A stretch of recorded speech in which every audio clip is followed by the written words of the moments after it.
Tuhan-Mu Tuhan dalam hidup setiap kami. Engkau Allah yang selalu memperingatkan kami Tuhan, membimbing kami kepada apa yang menjadi tujuan Tuhan dan kehendak-Mu. Agar dalam hidup ini Tuhan, kami melakukan segala hal, berkenan kepada Tuhan, mempermuliakan nama-Mu. Itulah sebabnya kami juga memohon kiranya Engkau sendiri memberkati hamba-Mu yang menyampaikan kebenaran firman Tuhan pada pagi hari ini. Tuhan kuasai hamba-Mu, agar setiap apa yang diberitakan menjadi satu kebenaran firman Tuhan yang mengubah hati setiap kami Tuhan. Baik yang menyampaikan maupun setiap kami yang bersama-sama mendengarkannya, kami terberkati oleh kebenaran firman-Mu. Terima kasih Tuhan, berbicaralah pada setiap kami siap untuk mendengarkannya. Di dalam nama Tuhan Yesus Kristus, kami berdoa dan bersyukur. Amin. Shalom saudara sekalian. Kita bersyukur untuk kesetiaan Tuhan yang memimpin dan memelihara hidup setiap kita ya. Hari ini tema kita adalah tentang perceraian. Dan sebelumnya saya ingin disclaimer terlebih dahulu gitu ya, bahwa meskipun nama saya sama dengan apa yang saudara pernah lihat dalam infotainment beberapa minggu-minggu terakhir ini saudara ya. Saya mau katakan saya bukan orang itu saudara ya. Keluarga saya bahagia gitu ya. Dan saya juga sekarang menantikan akan kelahiran Bu Hati ya. Yang mungkin direncanakan hari Kamis ini akan lahir saudara. Jadi mohon doanya juga bagi keluarga kami saudara ya. Oke, tema kita adalah tentang perceraian dan kita akan melihatnya dalam Injil Matius pasal yang kelima ayat 31 dan 32. Injil Matius pasal yang kelima ayat 31 dan 32. Saya akan bacakan bagi setiap kita, demikian firman Tuhan. Telah difirmankan juga, siapa yang menceraikan istrinya harus memberi surat cerai kepadanya. Tetapi aku berkata kepadamu, setiap orang yang menceraikan istrinya kecuali karena jinah, ia menjadikan istrinya berjinah. Dan siapa yang kawin dengan perempuan yang diceraikan, ia berbuat jinah. Bapak sekalian, bagi setiap kita, saya ingin percaya bahwa topik ini tentang perceraian adalah sebuah topik yang sangat-sangat kurang enak sebenarnya dibicarakan, saudara ya. Karena apa kan, saudara? Karena bisa jadi saudara adalah orang yang pernah bercerai. Atau bisa jadi saudara ada punya anak, punya kerabat, punya anggota keluarga yang bahkan saat ini sedang berkonflik dan merencanakan untuk sebuah perceraian, saudara. Atau setiap kita mungkin adalah produk-produk dari hasil perceraian papa mama kita di masa yang lalu. Itulah sebabnya kalau saya katakan bahwa perceraian itu adalah satu hal yang sangat-sangat negatif ya. Berdampak dalam kehidupan setiap kita. Dan dampak-dampak itu disebut dampak negatif seperti ada sebuah rasa bersalah, sebuah rasa gagal dalam diri. Ada beban-beban yang dirasakan, belum lagi apa saudara? Stigma. Stigma dari orang-orang sekitar kita itu menjadi satu hal yang membebani setiap kita yang bercerai maupun juga yang sedang merencanakan sebuah perceraian saudara. Itu seperti kalau orang itu tahanan KPK saudara itu ya, tahanan KPK itu pakai rompi warna orange itu ya, dan tulis itu ya, tahanan KPK. Itu sama seperti itu saudara. Dan kita tuh seperti orang yang juga memakai sebuah jubah gitu ya, sebuah jas gitu ya. Dan kemudian ditulis di bagian belakangnya itu, ya pernah bercerai. Dan itu menjadi beban tersendiri dalam kehidupan setiap kita. Saudara, ketika saya melayani pertama kali di GKBSD ya 11 tahun yang lalu saudara itu ya. Saya itu berkenalan dengan jemaat dan jemaat itu juga ternyata adalah jemaat yang pernah bercerai saudara. Meskipun jemaat itu ada jemaat yang sangat aktif di gereja. Pelayannya luar biasa, istrinya luar biasa, anak-anaknya semuanya melayani luar biasa. Tapi mereka adalah orang-orang yang pernah bercerai dan istrinya adalah istri dari kedua setelah perceraiannya. Dan anak-anak yang dilahirkan adalah anak-anak dari hasil perceraiannya itu saudara. Saya itu menjadi satu beban sendiri yang bersangkutan nggak bisa jadi majelis tuh ya. Dan kemudian ada stigma-stigma, ada gosip di sini, di situ dan sebagainya. Dan dia menceritakan kepada saya bagaimana pengalaman-pengalaman terasa tidak enak itu. Hanya karena masalah perceraian saudara. Dan benar saudara itu menjadi satu beban tersendiri bagi setiap kita tentu saja. Bagi setiap orang-orang yang bercerai, yang sedang berencana untuk bercerai, atau mungkin kita ada produk-produk perceraian itu saudara. Tetapi sebagian dari kita mungkin berargumen, bukankah Allah menginginkan saya itu hidup bahagia? Bukankah Allah menginginkan saya itu tidak menderita dalam dunia ini? Kalau saya menderita karena perkawinan saya, makakah bukankah dengan saya bercerai, Allah melepaskan saya dari penderitaan itu? Bukankah dengan saya bercerai, saya merasakan kebahagiaan itu? Itu menjadi satu argumen yang seringkali menjadi rasionali kita gitu ya. Kita membenarkan apa yang menjadi ucapan kita dan kita berkata bahwa Tuhan ingin saya bahagia dan satu-satunya jalan kebahagiaan itu dengan cara bercerai. Saudara, itu menjadi satu hal yang seringkali kita lakukan, bukan? Kita katakan demikian dengan tujuan untuk kenyamanan diri kita sendiri. Kita katakan itu dengan tujuan supaya kita itu merasa bahwa apa yang kita lakukan itu bukan dosa. Sesuatu hal yang wajar, sesuatu hal yang tidak membawa hati Allah itu tersakiti, saudara. Tapi hari ini kita mau belajar bagaimana kita mengerti apa yang menjadi kerinduan hati Allah. Kita mau belajar apa kehendak Allah dan bagaimana kita kemudian meresponi akan segala hal yang terjadi dalam kehidupan kita. Bagaimana kita meresponi masalah pernikahan, bagaimana kita meresponi juga yang berkaitan dengan masalah-masalah perceraian itu, saudara. Saudara bisa dibantu nih ya, agak macet lagi ini. Oke ya. Saudara, kalau kita bisa melihat tentang isu perceraian ini, maka isu perceraian saya mau katakan di awal, ini adalah isu yang penuh dengan perdebatan.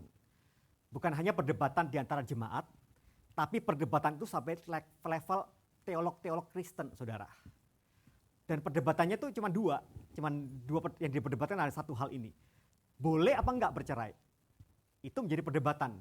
Bahkan di kalangan teolog-teolog sekalipun, yang luar biasa sekalipun nama-nama yang Bapak Ibu Saudara tahu, maka itu menjadi sebuah perdebatan dan tidak pernah ada kesepakatan dalam sebuah kesimpulan ini.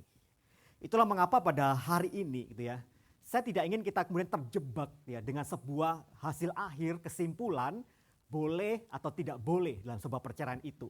Tidak mau kita terjebak dengan itu. Tapi saya mau kita bisa melihat lebih luas lagi dalam cara pandang kita untuk melihat apa? Apa sih sebenarnya isi hati Allah terhadap sebuah pernikahan itu. Dan itu menjadi satu poin yang penting untuk kita sungguh-sungguh akan pahami pada pagi hari ini. Saudara, kalau kita bisa melihat bahwa isu perceraian itu pun juga menjadi concern dari Tuhan Yesus. Itulah mengapa dalam khotbah di bukit, isu ini kemudian disampaikan juga oleh Tuhan Yesus.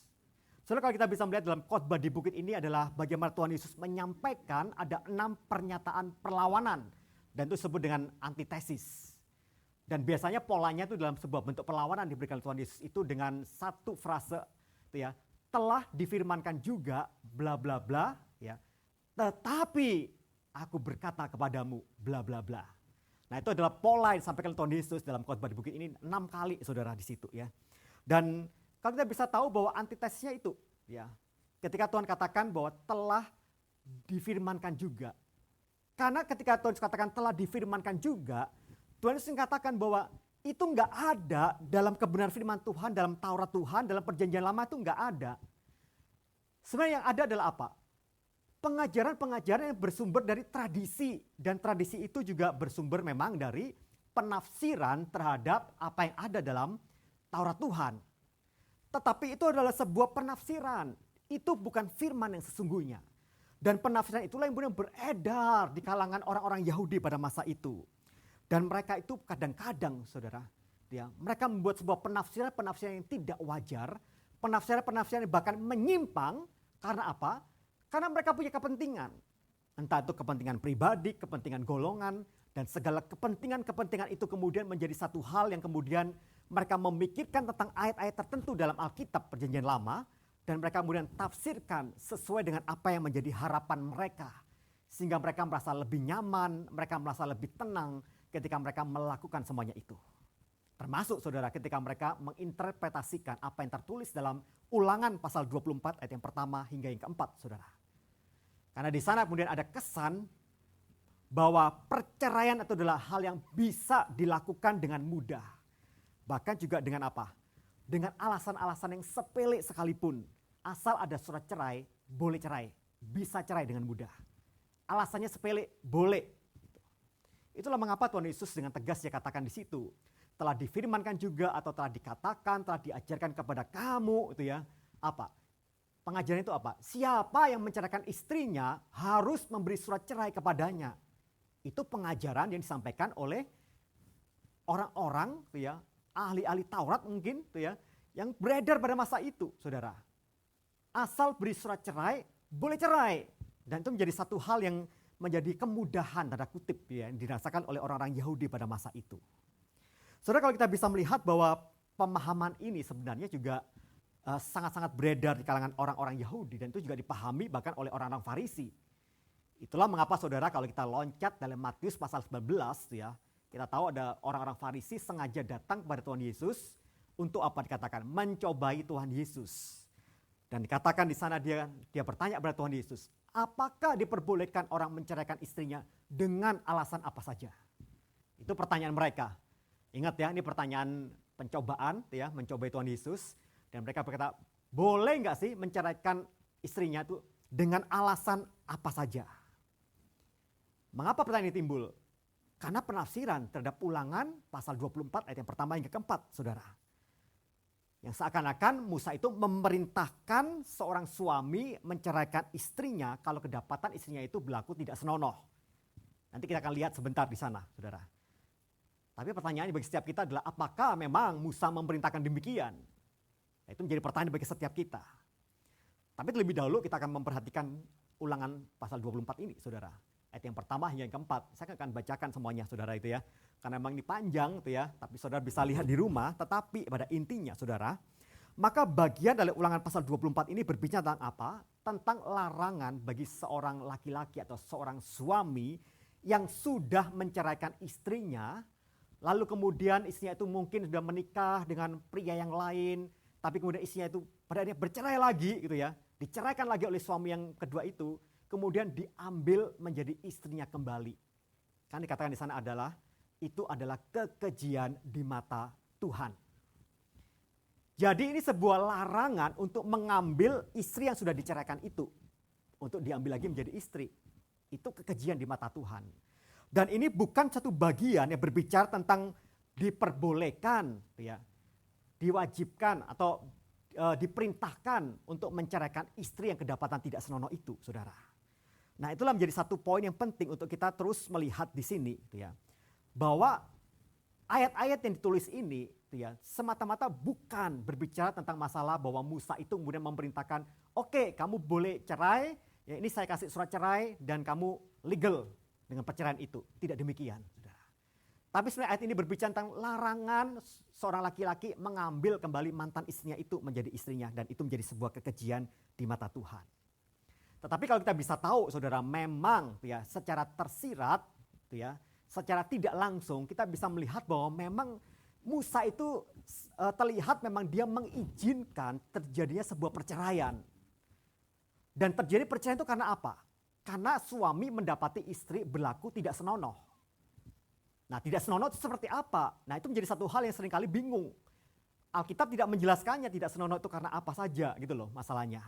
Sehingga itu menjadi sebuah interpretasi banyak orang, meskipun kita tahu, saudara, dalam bahasa aslinya dalam bahasa Ibrani, maka kata tidak senonoh itu mengacu pada kata ketelanjangan, tidak tersembunyi gitu ya. Dan itu menjurus kepada apa? Pelanggaran seksual yang berat, menjijikkan yang dilakukan oleh sang istri. Dan karena pelanggaran yang seksual yang berat ini, gitu ya, kemudian sang suami menceraikan istrinya dan memberikan surat cerai itu kepada sang istri tersebut. Dan hal ini yang membuat kemudian pada akhirnya, saudara, kalau kita bisa melihat, ya, bahwa dalam bagian ini jelas sekali kalau kita tahu bahwa ayat-ayat yang tercantum dalam Ulangan pasal 24 ini bukan memberikan sebuah landasan untuk boleh bercerai. Tetapi pada akhirnya itu menjadi sebuah dasar atau landasan yang lebih penting lagi daripada itu, karena penekanannya adalah pada apa? Karena penekanan itu adalah bagaimana, ya, seorang perempuan yang sudah diceraikan itu, pada akhirnya mereka itu terlindungi haknya. So kita tahu pada masa itu, ya, bangsa-bangsa itu selalu menekankan pria itu ya yang paling utama, wanita kelas yang kedua atau kelas ketiga dan sebagainya. Gitu ya. Jadi pria itu menjadi satu kelompok sosial yang luar biasa di sana. Wanita atau perempuan itu kelas-kelas di bawah. Sehingga itu menjadi satu hal yang membawa begitu banyak pria-pria pada akhirnya bisa berlaku kejam bahkan terhadap istri mereka. Karena pria itu berkuasa, itu ya, nomor satu pada masa itu. Dan wanita-wanita itu ada sebagai bukan budak ya, itu objek penderitaan gitu ya. Jadi kalau suami memperlakukan istri, memperlakukan perempuan itu dengan perlakuan-perlakuan yang buruk, dan pada masa itu menjadi satu hal yang mungkin dianggap lumrah oleh masyarakat pada masa itu. Dan itu menjadi satu hal yang Musa pikirkan, bagaimana Allah juga memikirkan hal ini untuk memberikan sebuah perlindungan terhadap perempuan-perempuan yang sudah diceraikan. Supaya apa? Supaya mereka itu tidak lagi dipermainkan. Itulah mengapa pelindungan itu perlu dilakukan. Larangan itu perlu menjadi sebuah hukum yang diberikan oleh Allah.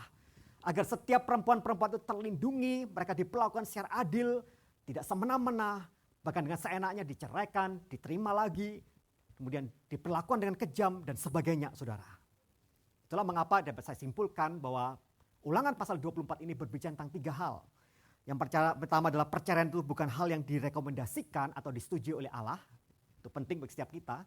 Dan yang kedua adalah tujuan utama dari ayat-ayat ini adalah melarang laki-laki menikahi kembali mantan istri. Karena itu adalah kekejian di mata Tuhan. Dan yang ketiga, saudara, hukum ini ada untuk tujuan preventif. Yaitu melindungi kaum perempuan dari sikap mantan suami yang labil, berubah-ubah dalam sikapnya, bahkan mungkin kejam dalam perilakunya. Nah, itulah sebabnya saudara, karena kata tidak senonoh inilah kemudian menjadi satu perdebatan dan penafsiran yang berbeda-beda pada akhirnya. Karena masing-masing golongan punya kepentingan. Dan pada masa itu, pada masa Tuhan Yesus mulai beredar pandangan-pandangan tentang masalah tidak senonoh menjadi dasar dari sebuah perceraian itu. Misalnya saudara, pandangan yang paling konservatif itu adalah pandangan dari Dewan Shammai yang mengatakan bahwa seorang itu tidak boleh menceraikan istrinya kecuali apabila mendapati bahwa istri itu tidak setia. Nah, tidak setia itu dalam satu hal yaitu berkaitan dengan perselingkuhan dan penyelewengan seksual yang dilakukan oleh sang istri. Dan Dewan Shammai katakan boleh menceraikan istrinya. Tetapi ada kelompok yang berikutnya, Dewan Hillel. Dewan Hillel mengatakan apa? Suami boleh saja menceraikan istrinya kalau sang istri membuat makanan basi bagi suaminya. Waduh, saudara ya. Kalau masa kini mungkin ini repot ya bagi ibu-ibu pada masa kini itu ya. Karena apa? Ini rata-rata kan ibu-ibu sebagian anak-anak muda yang baru menikah itu mereka adalah orang-orang biasanya nggak dilatih untuk masak gitu ya. Mereka sudah terbiasa dengan instan ya, tinggal beli di aplikasi gitu ya makanannya setiap hari gitu ya. Saya juga punya teman baru nikah juga, besok sekalian ya, kalau malam mereka selalu bingung ya cari makanan di luar ya. Kemudian besok paginya baru diangetin makanan itu, gitu ya. Karena sang istrinya adalah guru, gitu ya. Berangkatnya sudah jam 6 tuh harus berangkat sekolah. Ya, jadi bangunnya lebih awal ya 4:30, cuman manasi makanan, ya dia siapin buat suaminya, ya dia udah berangkat lebih dulu. Nanti suaminya agak siangan berangkat kerja, gitu ya.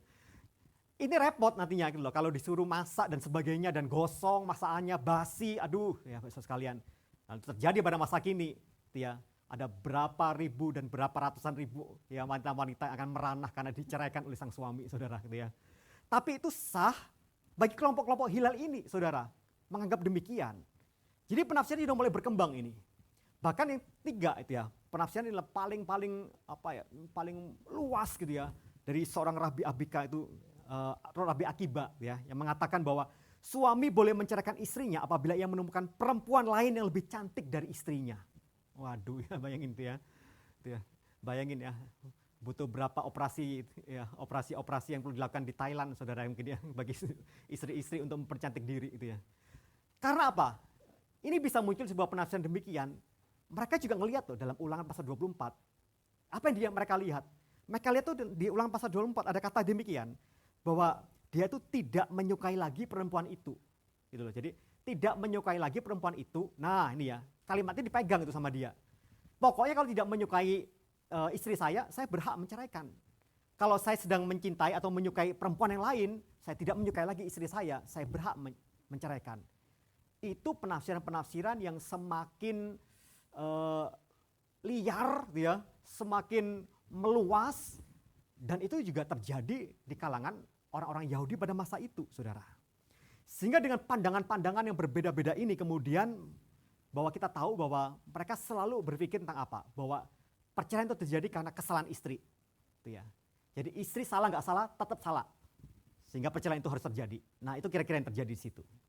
Dan disitulah kemudian orang-orang Farisi memang datang kepada Tuhan Yesus dan dia tahu dengan cerdiknya dia mencobai Tuhan Yesus dengan pertanyaan ini. Dan ingin bertanya itu ya, dari semua pandangan-pandangan ini kira-kira gitu ya, kira-kira apa yang menjadi pandangan Tuhan Yesus itu? Dan itu menjadi satu sikap pencobaan yang dilakukan oleh para orang-orang Farisi pada masa itu. Maka saudara, luar biasa gitu ya, dengan hikmatnya Tuhan Yesus kemudian katakan, saudara, Maka Yesus berkata kemudian di ayat yang kelima dan 6, di dalam Matius 19 itu saudara, Tuhan Yesus katakan bahwa sebab itu laki-laki akan meninggalkan ayahnya dan ibunya dan bersatu dengan istrinya sehingga keduanya itu menjadi satu daging. Demikianlah mereka bukan lagi dua melainkan satu. Karena itu apa yang telah dipersatukan Allah tidak boleh diceraikan manusia. Di sini Yesus menyampaikan apa? Bahwa dalam rancangan dan rencana Allah bagi perkawinan itu tidak ada tempat bagi sebuah perceraian, termasuk sebuah pemisahan. Maka itu menjadi satu hal yang paling penting untuk kita perhatikan pada pagi hari ini saudara. Dalam mindset kita, saya ingin kita sama-sama punya satu mindset yang sama. Dalam rancangan awal Allah, di dalam kehendak isi hati Allah, tidak ada perceraian, tidak ada pemisahan. Dan itu menjadi poin penting untuk kita pahami bersama pada pagi hari ini. Itulah mengapa muncul konsep ini. Ya, satu daging ini loh, konsep yang dikatakan oleh Tuhan Yesus, menjadi satu daging. Dan itu menjadi satu hal yang menunjukkan bahwa perkawinan itu menjadi sebuah hubungan yang total, eksklusif. Ya. Dan terjadi sepanjang hidup antara seorang laki-laki dan seorang perempuan yang telah mereka sama-sama berjanji di hadapan Tuhan itu. Dan tidak ada satu pihak pun yang boleh memisahkan hubungan ini dengan alasan apapun. Tapi orang Farisi itu mereka nggak mau menyerah begitu saja gitu loh. Mereka kemudian katakan ya kepada Tuhan Yesus, tapi mengapa sekarang? Kenapa Nabi Musa dulu memerintahkan untuk memberikan surat cerai sebagai bentuk Musa setuju dengan perceraian itu? Kan tadi Tuhan Yesus katakan tidak ada yang dapat memisahkan. Perceraian itu bukan isi hati Allah Bapa. Perceraian itu bukan kehendak Allah. Mereka kejar itu orang Farisi. Lalu kenapa Musa perintahkan ya, para suami-suami itu memberikan surat cerai untuk menceraikan istrinya? Kenapa? Lalu Tuhan Yesus katakan bahwa karena ketegaran hati. Karena ketegaran hatimu itulah Musa itu mengizinkan kamu, ingat ya, Musa bukan menyuruh, Musa bukan memerintahkan, Musa mengizinkan kamu menceraikan istrimu, tetapi sejak semula tidaklah demikian. Maka kita tahu saudara, ya, hukum yang digunakan oleh orang-orang Farisi untuk membenarkan akan perceraian itu tidak menunjukkan hati Allah sebenarnya. Tetapi itu menunjukkan apa? Kekerasan hati, kedegilan hati, sikap hati yang berdosa itu, itulah mengapa sampai Allah melalui Nabi Musa itu mengizinkan bisa terjadi perceraian itu. Tetapi sesungguhnya itu bukan isi hati Allah. Itu karena kamu telah berdosa di hadapan Tuhan. Nah itulah mengapa pada hari ini saya mau katakan bagi setiap kita, kita perlu membedakan antara memerintahkan dan mengizinkan. Dua hal yang berbeda saudara dari dua hal ini. Ya. John Stott memakai satu istilah konsesi namanya itu ya, untuk mengizinkan namanya konsesi dan begitu ya. Dua perbedaan itu saudara. Perceraian itu adalah apa? Kalau memang itu adalah perintah dari Tuhan, maka itu bisa jadi adalah isi hati Tuhan, kehendak Tuhan, kalau itu adalah perintah dari Tuhan. Tapi Tuhan tidak memerintahkan. Berarti perceraian itu bukan jadi kehendak Tuhan dan merupakan apa yang ada dalam isi hati Allah. Tidak demikian, saudara. Itulah mengapa dikatakan bahwa Allah itu mengizinkan karena umat Allah itu ada dalam kondisi masyarakat, tataran masyarakat sudah jatuh dalam dosa, sistem dalam masyarakat sudah jatuh dalam dosa, kehendak diri yang tercemari oleh dosa, dan setiap kita punya natur dosa yang seringkali membawa kita tuh seringkali ingin selalu ya, melakukan hal-hal yang menentang apa yang menjadi kehendak Tuhan itu. Dan dalam kondisi yang keberdosaan ini saudara, maka kita bisa tahu bahwa izin itu diberikan oleh Allah meskipun itu tidak sesuai dengan isi hatinya. Tapi saya ingin percaya bahwa izin itu meskipun diberikan oleh Allah, itu pun juga dikatakan diberikan dengan rasa berat hati, dengan hati yang hancur ya dalam bahasa manusia itu ya. Allah itu mungkin punya satu hati yang terluka, penuh duka. Meskipun dia memberikan izin itu. Dan itu semua karena apa? Ketegaran hati, kekerasan hati umatnya akibat dosa. Dan Allah tahu mengapa dia perlu memberikan izin ini. Karena disitulah izin itu ditujukan untuk apa? Untuk membatasi timbulnya kejahatan-kejahatan yang lebih lagi yang dilakukan mungkin oleh seorang laki-laki terhadap perempuan, dan itu menjadi satu hal yang untuk menjaga tatanan masyarakat pada masa itu, gitu ya. Sehingga semua warga, semua orang, perempuan, laki-laki, mereka dapat merasakan sebuah rasa aman, mereka dapat merasakan ada keadilan yang kemudian dirasakan, termasuk perempuan-perempuan yang pada masa itu dianggap sebagai kelas kedua, saudara. Itulah mengapa ya izin diberikan atas kemurahan Allah ini dirancang untuk membatasi dosa manusia. Dan ingat saudara bahwa ini tidak boleh ditafsirkan sebagai sebuah persetujuan, sebagai sebuah perintah ilahi untuk kita itu berbuat dosa. Dan ini menjadi poin penting untuk kita pahami bersama pada pagi hari ini. Jadi kita perlu fokus untuk melihat apa? Kita bukan fokus kepada masalah ada pengecualiannya, fokus pada ada izinnya gitu ya.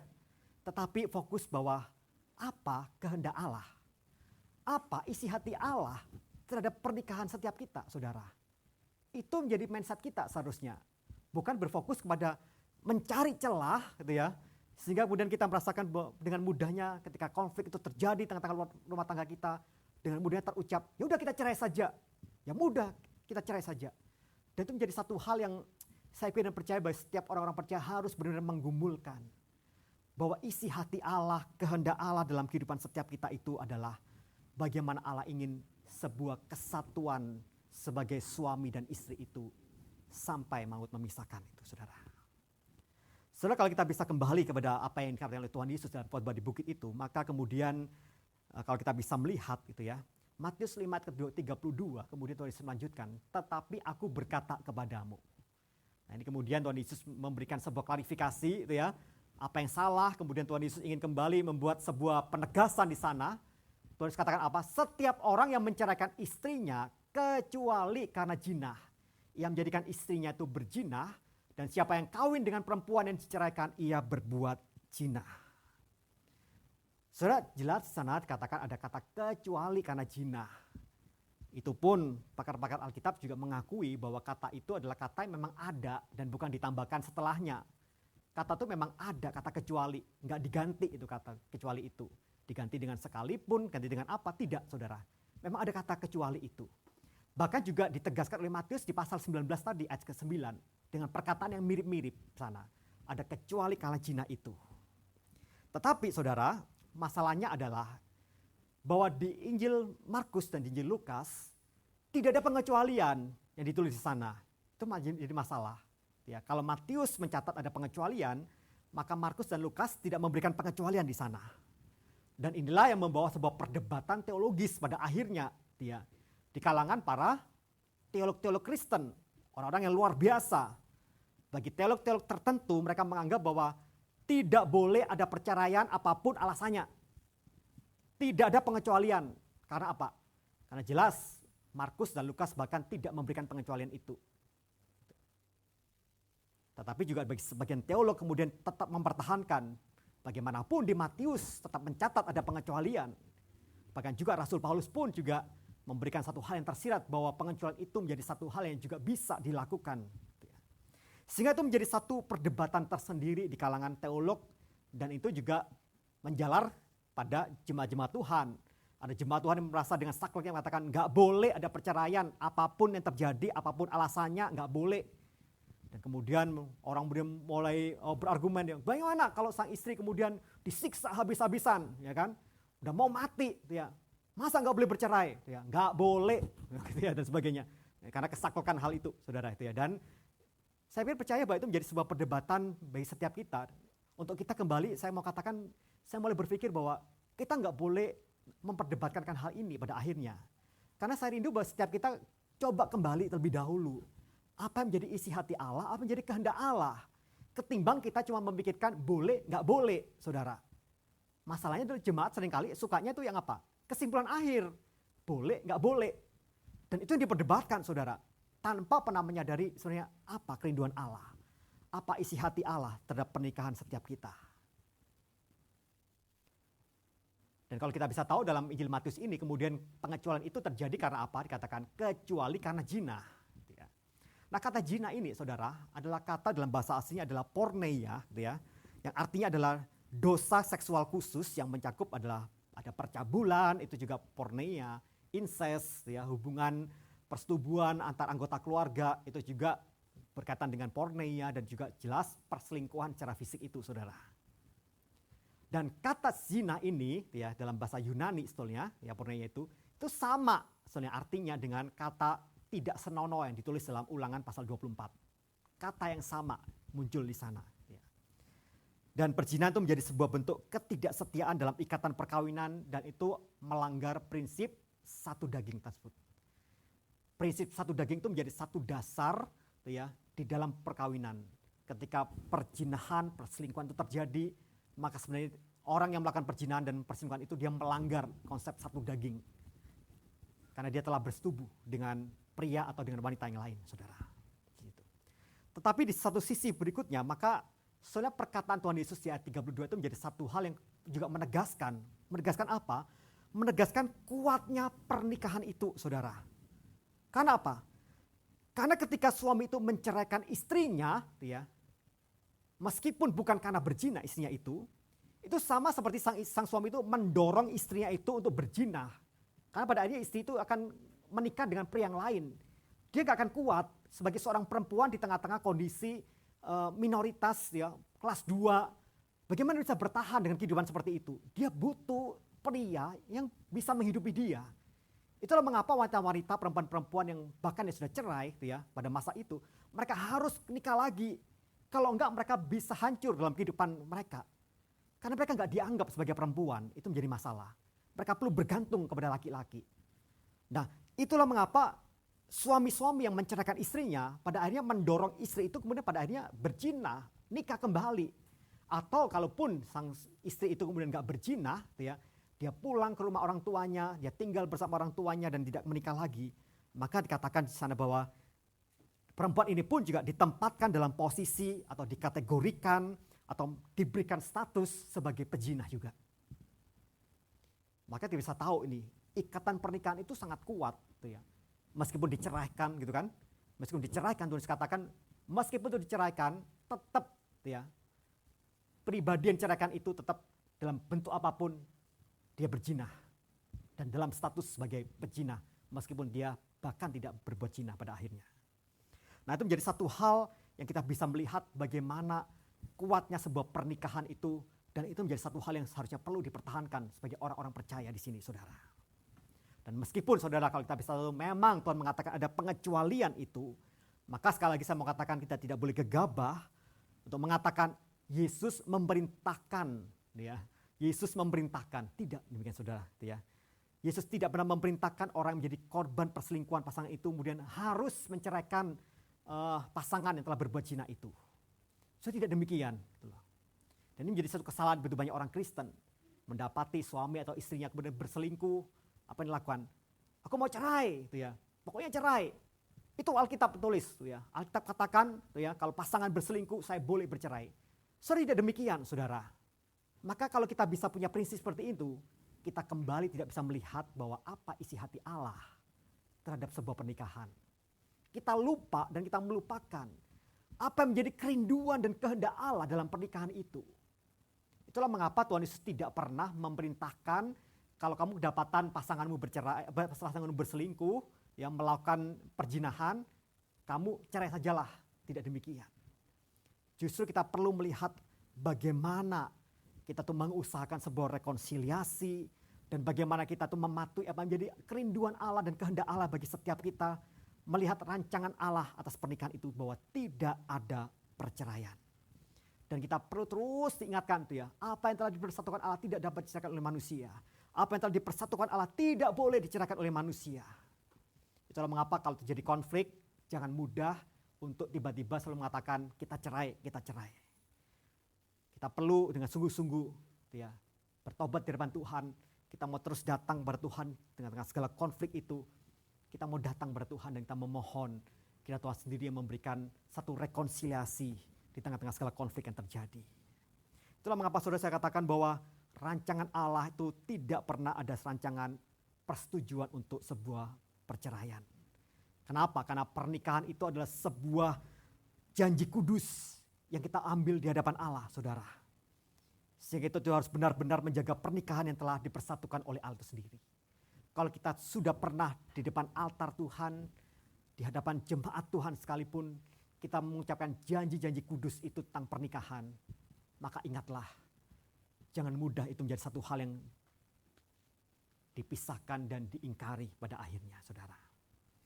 Tetapi pada satu sisi, kita juga tidak bisa menutup mata, saudara, bahwa memang di dunia ini begitu banyak terjadi perceraian, termasuk dalam orang-orang percaya sekalipun, orang-orang Kristen sekalipun.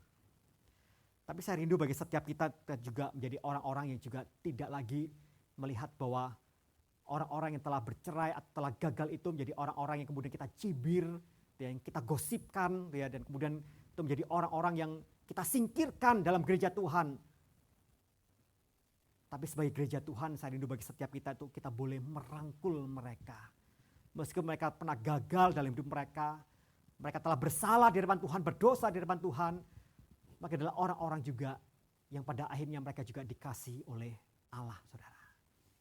Itulah mengapa boleh tidaknya perceraian itu bukanlah hal yang sampai terlalu diributkan dengan perdebatan yang sengit sebenarnya. Jika kita memahami apa yang menjadi kehendak hati Allah Bapa kita di sorga, saudara. Itulah mengapa pada pagi hari ini saya ingin mengatakan bagi setiap kita, saudara, sebagai gereja Tuhan itu saja. Bagi setiap kita, saudara, kita mungkin sebagian besar dari kita adalah orang-orang yang mungkin belum pernah mengalami sebuah perceraian. Kita mungkin belum pernah berkonflik yang kemudian mengatakan kita bercerai saja dan sebagainya, saudara.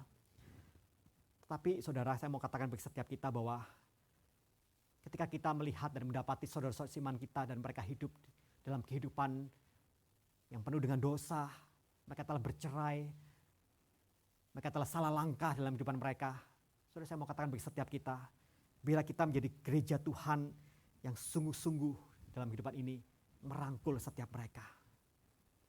Atau mungkin kita melihat ada sanak saudara kita, rekan-rekan sekerja kita, yang mereka mungkin saat ini mereka dalam konflik mereka mulai merencanakan ingin bercerai pada akhirnya. Saudara, saya mau katakan bagi setiap kita, dan sungguh-sungguh setiap kita pun juga dapat memberikan satu dorongan, penghiburan, kekuatan, agar dalam kehidupan mereka bisa memutuskan keputusan-keputusan yang benar, keputusan yang memang berhikmat, keputusan yang memang itu menjadi satu hal yang memang itulah isi hati Allah yang harus dikerjakan, yang harus diupayakan dengan sungguh-sungguh bagi setiap mereka yang berpikir untuk mereka akan bercerai. Saudara, beberapa waktu yang lalu juga seorang jemaat menemui saya, saudara, itu ya. Dan dalam pertemuan itu dia menangis, seorang jemaat pria, saudara ya. Dia datang kepada saya dan dia katakan istrinya menggugat dia cerai. Katanya. Karena apa? Karena yang pertama istrinya kembali kepada agama yang semula, gitu ya. Itu karena telah dipengaruhi oleh keluarga besarnya, sehingga dia kemudian si istri ini kemudian merasa bersalah sekali atas kematian orang tuanya, ya. Dia nggak berbakti, nggak ikut agamanya yang dulu, ya, telah menyimpang dan sebagainya. Kemudian, wah, itu menjadi hal yang distigmakan kepada perempuan ini, ya, sehingga dia merasa bersalah sekali, sehingga pada akhirnya dia kemudian kembali ke agama yang semula. Dan pada akhirnya memutuskan untuk bercerai dengan suaminya yang Kristen ini, saudara.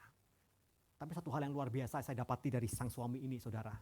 Di tengah-tengah segala hal yang terjadi di tengah-tengah keluarganya, dia mau katakan, saya mau tetap ingin mempertahankan pernikahan saya apapun itu. Dan itu menjadi satu komitmen yang luar biasa yang dirasakan. Meskipun istrinya mungkin sudah tidak lagi mencintai dia, istrinya meninggalkan dia, tapi dia tahu dia perlu mempertahankan itu. Meskipun mungkin pada akhirnya di tengah-tengah segala persidangan terus berlanjut, saudara, pada akhirnya mungkin perpisahan itu harus terjadi.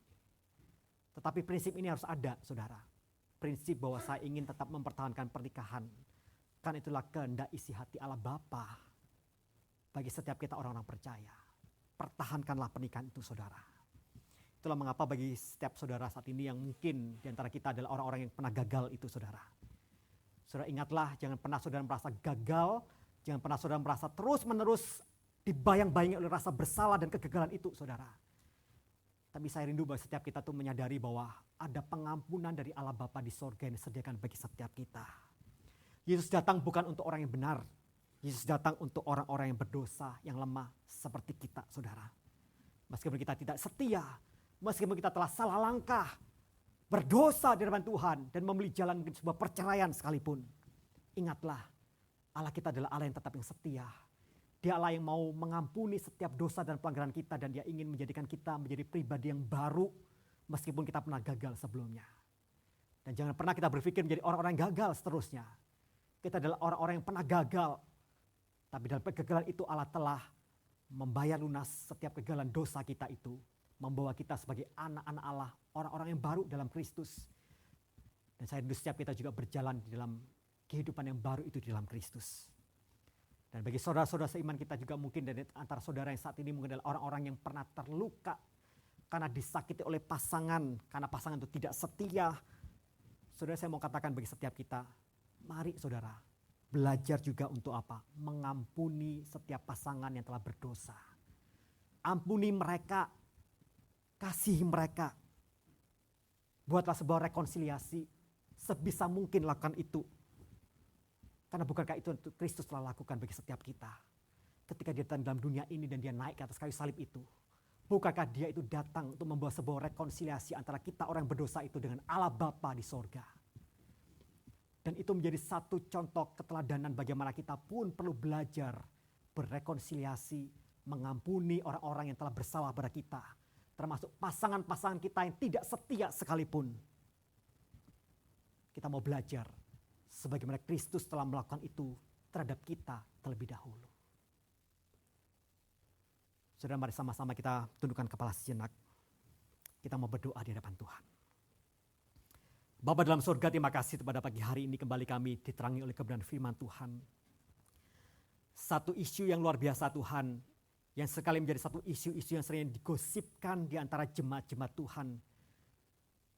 Dan itu mungkin mendatangkan duka, satu luka, rasa gagal, rasa bersalah yang dialami oleh saudara-saudara seiman kami yang mereka juga gagal dalam pernikahan mereka dan mereka bercerai Tuhan. Hari ini kami sebagai jemaat Tuhan kembali kami datang kepada Tuhan, memohon belas kasihan-Mu Tuhan, tolonglah kami sebagai gereja Tuhan. Kami bukan menghakimi mereka, tetapi kami merangkul mereka dalam kasih Kristus. Sebagaimana Engkau juga telah merangkul kami Tuhan, orang-orang yang telah gagal ini. Tuhan kembali bangkitkan menjadi orang-orang yang berkenan di mata-Mu Tuhan, berkenan di hati-Mu. Kami juga berdoa bagi setiap pasangan-pasangan yang mereka saat ini berkonflik, dimanapun mereka berada Tuhan, di ruangan gereja ini maupun juga mereka saat ini bersama-sama beribadah dalam ruang-ruang YouTube. Kami berdoa pada pagi hari Tuhan, kiranya Tuhan sendiri yang menjamah hati setiap mereka, bahwa mereka kembali untuk memiliki satu hati yang saling mengampuni satu dengan lainnya. Punya satu hati untuk dapat membereskan setiap konflik-konflik yang dihadapi itu. Karena mereka menyadari apa yang menjadi isi hati dan kehendak Allah di dalam pernikahan setiap orang-orang percaya. Tuhan topang setiap mereka, tolong setiap mereka juga Tuhan. Tolong juga setiap kami, jikalau kami Tuhan tempatkan sebagai agen-agen untuk membawa pemulihan itu terjadi dalam kehidupan keluarga-keluarga yang berantakan. Kami percaya juga Tuhan berikan kami hikmat untuk kami dengan penuh kasih membawa pemulihan di tengah-tengah keluarga Kristen yang sedang mungkin berkecamuk dalam konflik dan merencanakan akan sebuah pemisahan dan perpisahan yang terjadi. Terima kasih Tuhan, terima kasih. Terima kasih karena Engkau terlebih dahulu mengasihi kami. Terima kasih Engkau terlebih dahulu menyatakan segala kemurahan-Mu Tuhan buat hidup setiap kami. Dan ajarkan kami melihat kasih itu yang luar biasa itu untuk kami praktekkan terhadap suami, istri kami, keluarga kami, anggota keluarga kami, rekan-rekan kami, bahkan di tengah-tengah segala kegagalan yang mereka rasakan pada saat ini. Dimuliakan nama-Mu Tuhan, demi Kristus Tuhan yang hidup. Kami berdoa dan bersyukur. Amin.